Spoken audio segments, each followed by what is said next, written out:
ते पंढरपूर हा सुद्धा रस्ता कॉन्क्रीटचा 4 लेन करायचं काम सुरू आहे। सरगम चौकामध्ये त्या ठिकाणी ओव्हरब्रिज बांधायचं काम सुरू आहे। टाकळी चौकामध्ये ओव्हरब्रिज बांधायचं काम सुरू आहे। अहिल्या चौकामध्ये ओव्हरब्रिज बांधण्याचा प्रस्तावित आहे, जेणेकरून पंढरपूर शहरातली जड वाहतूक कशी बंद करता येईल हे या ठिकाणी आपण बघतोय।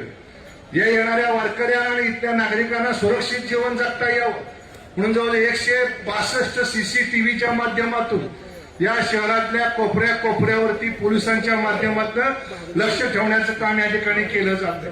यात्रा कालखंडामध्ये आपण बघितलं की गेल्या 3 वर्षामध्ये मग देवाभाऊ असतील, जयभाऊ असतील, आपले एकनाथ शिंदे साहेब असतील, या सगळ्यांनी जातीनं लक्ष देऊन ही यात्रा अधिक चांगल्या पद्धतीनं कशी करता येईल याकडे लक्ष दिलं।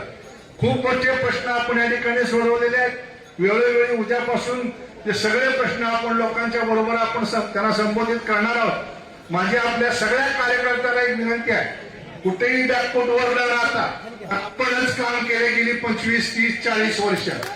आज जे तुमच्या पुढे आलेले लोक आहेत त्यांच्या गावातले रस्ते सुद्धा मी केलेले आहेत, त्यांच्या गावातले रस्ते सुद्धा मी केलेले आहेत। त्यामुळे आज तुमच्या पुढे कुणी लोक येत असतील त्यांना आपण कुणाला आरेरावी करायची नाही, कुणावरती आपण दबंगिरी करायची नाही, पण आपण केलेल्या कामाच्या जोरावरती ह्या ठिकाणी मत मागायचंय।